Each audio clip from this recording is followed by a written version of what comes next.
Welcome to another video, guys and girls, and welcome to another bait video. Now, as you can see, I've got the trusty bait shed behind me. And in this video, I'm going to take you through how to prepare with the awesome Burco boiler a wonderful old school particle called buckwheat. Now we're going to get into all the benefits of using that, the cost, how to store it, and actually how to cook it up and prepare it and keep it in good condition. So let's get into the video. One of the most requested videos I get messages about is how do I prepare buckwheat? There's a couple of ways how you cook it up. We're going to cover today about how to prepare it in the Burco boiler. Buckwheat is a small particle, old school particle, was used years ago that I don't see used very much now. It really is a real good particle. It's very similar to hemp, but where hemp is probably 50 quid, 55 quid for 25 kilo, then you have to prepare it. Buckwheat's about the 30 to 35 quid per 25 kilo. So it's a budget friendly way of using a really awesome particle. Just like hemp, full of some really good oils, proteins, antioxidants, and lots of other vitamins and minerals that carp find irresistible. And what we're going to do is I'm going to take you through a step-by-step of how to prepare it with your Burco boiler. So what you're going to need to be able to make some awesome buckwheat particles. First of all, you're going to need your Burco boiler, aren't you? It'd be a bit silly if we did have a Burco boiler, because it's a video about cooking up buckwheat in a Burco boiler, wouldn't it? I'll put a link down in the description below. If you haven't got a Burco boiler yet, I'll put one down where you can get one. I think now under 100 quid, but 80, 90 quid. Awesome bit of kit. This is a 50 litre one, and we've done many videos about how to utilise your Burco boiler, cooking all the different particles up, hemp, tigers, maize, all that with the trusty Burco. Next, you're going to have to source your buckwheat. Now, it's becoming harder and harder to source buckwheat. I used to get mine from Sissimore, but unfortunately they've stopped selling it, which is another good reason that you should be using it, because that to me says there's no call for it.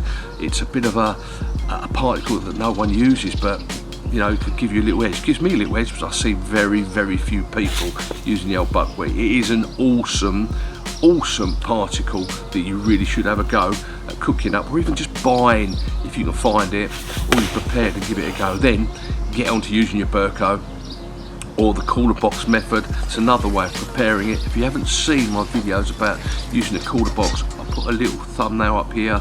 This, you do a search for hemp or cooler box method, or you know, particles. You get all the different particle videos there, and then just choose the cooler box method one. Okay, so yeah, sourcing the buckwheat has become a lot more difficult. I would do a search on Google, buckwheat in bulk, 25 kilo. You're going to pay about 30 to 35 quid for 25 kilo. I've done about delivery fees and things like that. Or go to your local feed shop or warehouse or farmer's place, because they will have all those sort of things like buckwheat, hemp, maize, corn, all that sort of stuff there in bulk. You can buy at a reasonable price. Again, always look to make sure it's in date. Look to that you're going and sourcing it from a reputable company that has a high turnover of selling bits and pieces, because the last thing you want to do is get there and you've got the buckwheat and it's been sitting there for a year, 2 years where no one's bought it. It's going to be off, it's going to be nasty. Second one, I know I keep on harping on about this all the time, is storage. You really do need to be storing your dry particles or any sort of bait.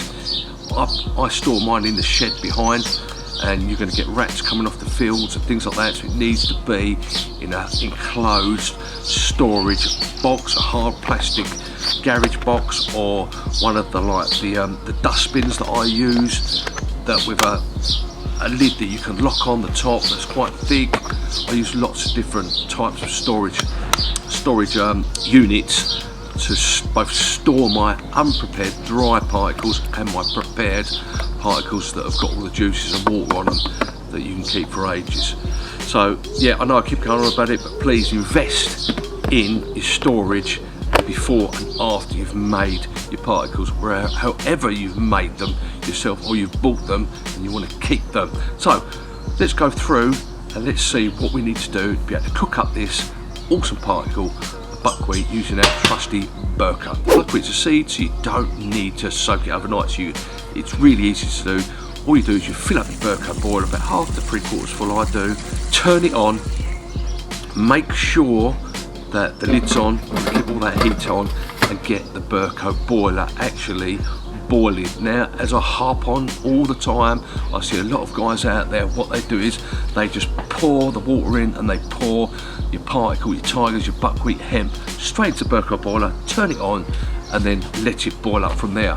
Whilst it's a good way to do it and easy, I suppose, but what you're doing is you're damaging your Burco boiler. If you look at the bottom of your Burco boiler, there's a little plate at the bottom, and that's going to get gunged up with all the juices and all the stuff that comes out of all the particles that you do. And what it does, it stops it from heating. There's a cut-off switch underneath, and if that becomes too clogged up, too much residue sitting on that metal stainless pan at the bottom, then that cut-off switch underneath will come off and it'll stop boiling. And you won't know, unless you're sitting there watching it, you won't know, and then you're going to have to come back and reset that switch to be able to keep boiling it up. So many messages I see on Instagram and Facebook and that is that my Burco boiler's not working, I'm able to go and buy a new one, it's broke, anyone in here knows what to do. This is the reason why. It's because you've been using it and you've been putting your particles in with the water straight away and boiling it up, and it is the wrong way to do it. I would much rather put the water in half to 3/4 full, boil it up to billy-o, get it bubbling like crazy, take off your lid, then pour in your bucket of particles. In this case, your bucket of buckwheat straight at the top, turn the lid on and then wait for it to boil, then take your time of whatever particle it is to boil it up from there. With our buckwheat, we only need to boil it literally for about 10 minutes. That's all you need, not even that sometimes, because it's a seed and it's going to really cook itself afterwards as well. Because when you store it afterwards, you keep the lid on and it keeps all them lovely juices and everything in there. So, boil up your water first of all, get it rocking, get it boiling, steaming, lid on, take the lid off, pour in your half a bucket or put in some scoops into it and make sure you don't burn yourself. I normally just pour it into there, half a bucket full. I don't do loads of it at once. Probably a nice, decent sized bucket of the buckwheat. Pour it in there, put the lid on, wait for it to boil, then I take 10 minutes. Then I take 10 minutes for it to time it, to see it boiling, and then it's ready. After 10 minutes of it boiling, take the lid off, you smell it, smells lovely as well. All the oils will be coming out, everything will be coming out of it, and you'll be giving it that head start by boiling it.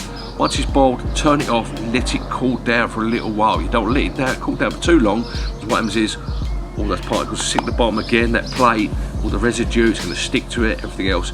All you want to do is leave it a few minutes for it to calm down, not as steamy, not as boiling.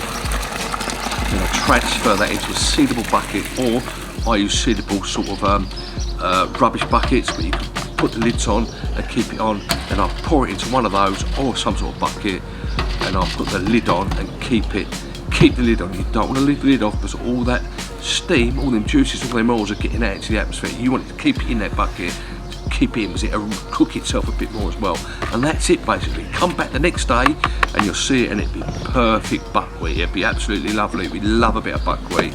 And there you go. As long as you keep water over it, you can use that for the next month or so and it won't go off. Maybe put a little bit of salt in there. I know some people do that, but normally I just use that buckwheat straight away. It's just nice and fresh and I use it. Don't worry, don't chuck it away. You don't need to freeze it. Keep in your bucket, as long as you've got water over the top of it, that will keep for months and months and months this summer or whenever you're going to use it. I'll put full details in the description below. If you've got any questions, please put them down below in the comments. Please message me if you need to know anything else about how to cook up your particles, how to cook up your buckwheat, and there's a whole playlist about how to use your Burco, how to cook up particles, how to store them, everything else that you could tap into to gain some knowledge and start cooking up your own particles. Again, I'll put a link down to where you can buy Burco. Won't be no problem at all. Yeah, I hope you enjoyed the video and I'll see you.